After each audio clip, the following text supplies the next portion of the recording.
ነቢዩ ሰለላሁ ዐለይሂ ወሰለም በመካ አቅራቢያ ወዳለ ሸለቆ ለመሄድ ሲወስኑ ተቀምጦ ነበር። ይህ ሸለቆ ሚዳቆና ብዙ ወፎች ነበሩት። በአደን የሚታወቅ ሸለቆ ነበረ። ነቢዩም ሰለላሁ ዐለይሂ ወሰለም በቦታው ሲደርሱ አንዲት የሜዳ ፍየል የታሰረች ሆኖ አገኟት። ሚዳቋም ነቢያችንን ሰለላሁ ዐለይሂ ወሰለም አየችና እጅግ በጣም ተደሰተች። እንዲህም ብላ ለነቢዩ ሽክ አለች፣ እርዳኝ ብላም ተናገረች። ነቢዩ ወደ ሚዳቋ ጠጋሉና የሁዲው ሲመጣ ወይም እሷን ያሰራትን አዳኙ ሲመጣ እስከዛ ታገሺ፣ ይፈታሽ ይሁን አይፈታሽ ጠይቀዋለሁ አላት። የሜዳ ፍየልም የአላህ መልእክተኛ ሆይ በአላህ እምላለሁ ልቀቀኝ፣ ልጆቼን ልንከባከብ ተርበዋል፣ እኔም በፍጥነት መለሳለሁ ብላ ቃል ትገባላችኋለች። በዚህ መካከል አይሁዱም ወደ እነሱ ይመጣና ነቢያችንን ሰለላሁ ዐለይሂ ወሰለም እኔ ካደንኳት የሜዳ ፍየል ምን ታደርጋለህ ብሎ ጠየቀው። ነቢዩም ሰለላሁ ዐለይሂ ወሰለም ግልገሎቿን እንድትጠባ ወደ አንተ ተመልሳም እንደምትመጣ የሜዳ ፍየሏን ልቀቃት አለው። አይሁዱም ሳቀና የአላህ መልእክተኛ መሆናቸውን ስለማያውቅ አፌዘባቸው። ከዚያም እሳቸው የተከበረው የአላህ መልእክተኛም አንተ አዳኝ የሜዳ ፍየል ባለበት ቦታ ራሴን አስሬ ግልገሎቿ እንድታጠባና እስክትመለስ እዚህ እንደሆነ ራሴን እፈቅዳለሁ።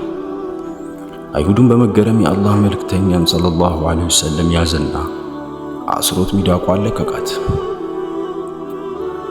ሚዳቋም ወደ ግልገሎቿ እንደ መቅሰፍት ሮጠች። ልጆቿንም ቶሎ ቶሎ ጥቡ፣ በእኔ ቦታ የአላህን መልእክተኛ አስይዤ ነው የመጣሁት፣ እኔም በፍጥነት ወደ እርሳቸው መመለስ አለብኝ ስትላቸው እነዛ ሁለት የተራቡ ሕፃናት የሜዳ ፍየሎች እናታችን ሆይ ወተትሽ ለኛ የተከለከለ ነው፣ የአላህ መልእክተኛ እሳቸው ታስረው እኛ ወተት አንጠጣም አሏት። ስለዚህ ቶሎ ብለሽ ወደ እሳቸው ተመለሽና እሳቸውን አስለቅቂ አሏት።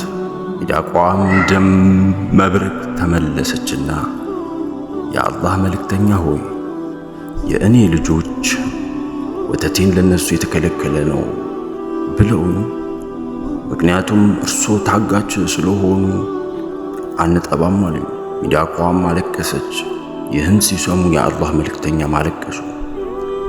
አይሁዱም ጉዳዩን እየተመለከተ ስለነበረ ይህ የአላህ ተአምር እንጂ ተራን ጉዳይ እንዳልሆነ ተገነዘበ።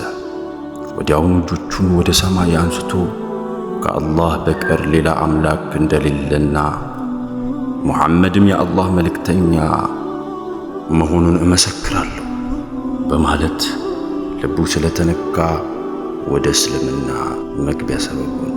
የሜዳ ፍየሏን ከነ ለቀቃት። አላሁመ ሰሊ ወሰሊም ወባሪክ ዐላ ነቢይና ወሐቢቢና ሙሐመድ ሰለላሁ ዐለይሂ ወሰለም።